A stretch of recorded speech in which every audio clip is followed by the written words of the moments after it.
May mga taong hindi kailangang sumigaw para maramdaman mong malakas sila. Hindi nila kailangang magyabang kasi ramdam mo na agad. Yung presensya nila mabigat, tahimik, pero nakakakilabot ang kumpiyansa. Ito ang tinatawag na dark confidence. Isang uri ng tiwala sa sarili na hindi kailangan ng validation, hindi nakikita sa social media, at hindi madaling maintindihan ng mga taong nabubuhay sa ingay ng mundo. Hindi ito yung karaniwang self-confidence na pinapakita ng iba. Ito yung confidence na kalmado pero matalim, mapayapa pero nakakatakot. Ang ganitong klaseng tao, kahit di magsalita, parang alam mong may alam silang hindi mo alam. Bago tayo magsimula, kung gusto mo ng mga ganitong topic tungkol sa human psychology, emotions at behavior, huwag mong kalimutang mag-subscribe dito sa ating channel para lagi kang updated sa mga bagong kaalamang ibabahagi ko. Ang lakas na tahimik. May mga taong hindi kailangang mag-ingay para mapansin. Hindi nila kailangang ipakita ang lahat ng meron sila para mapaniwala kang malakas sila. Tahimik lang sila sa sulok pero kapag dumating sila sa isang lugar, parang nagbabago ang hangin. Hindi mo alam kung bakit pero parang may bigat ang presensya nila. Ito ang unang palatandaan ng tinatawag na dark confidence. Isang uri ng tiwala sa sarili na hindi kailangang ipagsigawan. Ang ganitong tao ay hindi naghahabol ng atensyon kasi alam nila kung sino sila kahit walang pumuri. Hindi nila kailangan ng validation mula sa iba dahil matagal na nilang tinanggap kung sino sila, kasama ang dilim at liwanag sa loob nila. Sa likod ng tahimik na mga mata, may lalim na hindi mo agad mababasa. Hindi sila pala sagot pero kapag nagsalita, parang laging may laman. Hindi sila nakikipagkompetensya pero palaging nauuna. Hindi sila nagmamadali kasi alam nilang darating ang tamang oras. Ang sikreto nila, hindi sila umaasa sa kung anong iniisip ng iba. Natutunan nilang gamitin ang katahimikan bilang sandata.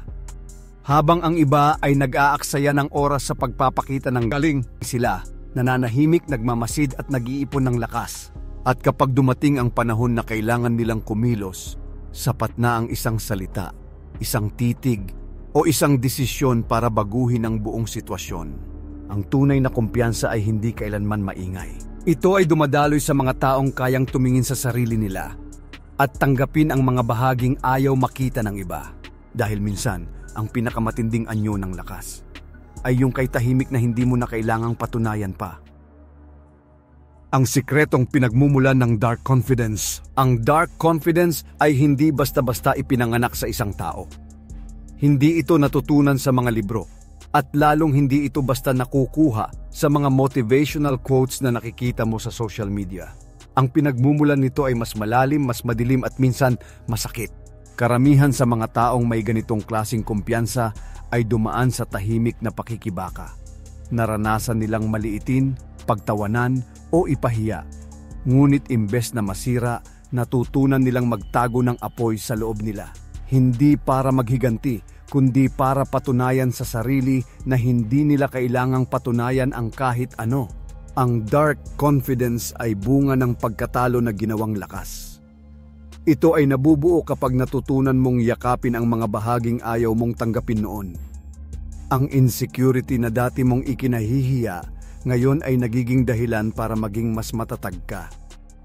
Ang takot na dati mong iniiwasan, ngayon ay nagiging gabay mo kung saan ka dapat lumakas. Ang ganitong kumpiyansa ay hindi palaging maganda sa paningin ng iba. Dahil hindi ito nakangiti, hindi ito pala kaibigan, at minsan parang may bigat na dala. Pero ang totoo, ito ang pinakapayapang estado ng isang tao. Kapag natanggap mo na hindi mo kailangang magpanggap para maging sapat. Kaya kapag nakakita ka ng isang taong kalmado sa gitna ng gulo, hindi dahil wala siyang nararamdaman. Alam niya lang na hindi na kailangang mag-react sa lahat ng bagay. Alam niya kung kailan dapat magsalita at kung kailan mas malakas ang pananahimik. Dahil doon, nagmumula ang tunay na dark confidence sa malalim na pagkakaunawa sa sarili at sa tahimik na lakas na hindi na kailangan ipakita kanino man. Ang mga palatandaan ng isang taong may dark confidence. Hindi madaling makilala ang taong may dark confidence. Hindi sila maingay, hindi sila nagpapansin, at madalas ay hindi mo agad alam kung gaano sila kalalim. Pero kapag inobserbahan mo ng mabuti, Mapapansin mo ang mga simpleng detalye na nagtatago ng matinding lakas. Una, kalmado sila sa tensyon. Habang ang iba ay nagmamadali o natataranta, sila ay nananatiling tahimik at malinaw mag-isip. Hindi dahil wala silang pakialam, kundi dahil alam nila na ang emosyon ay hindi dapat magdikta ng kanilang kilos. Pangalawa, hindi sila madaling maapektuhan sa opinyon ng iba. Maaari mong sabihan ng kahit anong kritisismo, ngunit hindi mo sila makikitang nagre-react agad. Hindi dahil matigas ang puso nila, kundi dahil matagal na nilang natutunan kung saan nagtatapos ang halaga ng opinyon ng iba at nagsisimula ang halaga ng sarili nilang paniniwala. Pangatlo, hindi nila kailangan ng kumpirmasyon. Hindi mo sila makikitang naghahanap ng papuri o validation. Gumagawa sila hindi para mapansin, kundi dahil alam nilang kailangan nilang gawin iyon. Ang disiplina nila ay tahimik pero matindi. Pang-apat, may misteryo silang dala. Hindi nila agad sinasabi ang iniisip nila. Kapag kausap mo sila, parang laging may natitira silang hindi sinasabi. Ito ang dahilan kung bakit sila nakakaintriga. Kasi habang mas tahimik sila, mas nagiging malakas ang presensya nila. At panghuli, marunong silang maghintay. Alam nilang hindi lahat ng laban kailangang sagutin agad. Sa panahon ng ingay, sila ang pipili ng katahimikan. Sa panahon ng kaguluhan, sila ang mananatiling kalmado. Ang mga taong may dark confidence ay hindi ipinanganak para sumabay sa lahat. Sila ang mga taong natutong maging sarili nila, kahit mag-isa, kahit walang pumapansin. At iyon ang tunay na kapangyarihan, ang kakayahang maging buo kahit walang nakakakita. Ang delikadong bahagi ng dark confidence.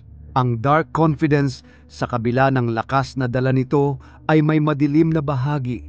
Kapag hindi mo ito kayang kontrolin, maaari itong maging mapanganib, hindi lang para sa iba, kundi para sa sarili mo rin. Ang unang panganib ay ang labis na distansya. Dahil sanay kang pumilos ng mag-isa at hindi umasa sa kahit sino, minsan nakakalimutan mong kailangan mo rin ng koneksyon. Hindi mo napapansin, unti-unti ka nang lumalayo sa mundo, nagiging malamig sa emosyon at mahirap nang abutin ng iba.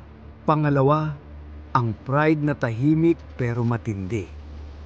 Kapag nasanay ka sa sariling lakas, minsan nagiging mahirap tanggapin na kailangan mo rin ng tulong. Ang dark confidence ay maaaring mauwi sa pag-iwas sa kababaan ng loob at kalaunan sa labis na pagmamataas. Pangatlo, ang panganib ng pagiging detached. Dahil kaya mong kontrolin ang emosyon mo, may posibilidad na maging manhid ka. Hindi dahil gusto mong saktan ng iba, kundi dahil hindi mo na maramdaman ang takot o awa tulad ng dati. Ito ang dahilan kung bakit ang iba ay nagiging malamig, mapanuri, at minsan mapanganib kapag sobra na. Ang dark confidence ay dapat ay ginagamit sa balanse. Hindi ito tungkol sa pagiging walang pakialam, kundi sa pagiging matatag nang hindi nawawala ang pagkatao. Dahil kapag sobra, nagiging maskara na lang ito. Isang proteksyon laban sa sakit, pero kapalit ay ang pagkawala ng koneksyon sa sarili at sa mundo. Ang tunay na matatag ay hindi kailangang mawalan ng emosyon. Ang tunay na confident ay marunong makaramdam pero hindi nagpapadala. Ang dark confidence ay parang apoy. Kapag ginamit mo ng tama, nagbibigay ito ng ilaw at init. Pero kapag pinabayaan mong lumaki, kaya nitong lamunin pati ikaw. Ang pagiging balanse sa liwanag at dilim. Ang dark confidence ay hindi mo kailangang katakutan. Tulad ng anino, hindi ito kalaban. Bahagi ito ng kung sino ka. Pero kailangan mong matutunang gamitin ito ng tama dahil kapag nagkasundo ang liwanag at dilim sa loob mo, doon lumalabas ang tunay na kapangyarihan.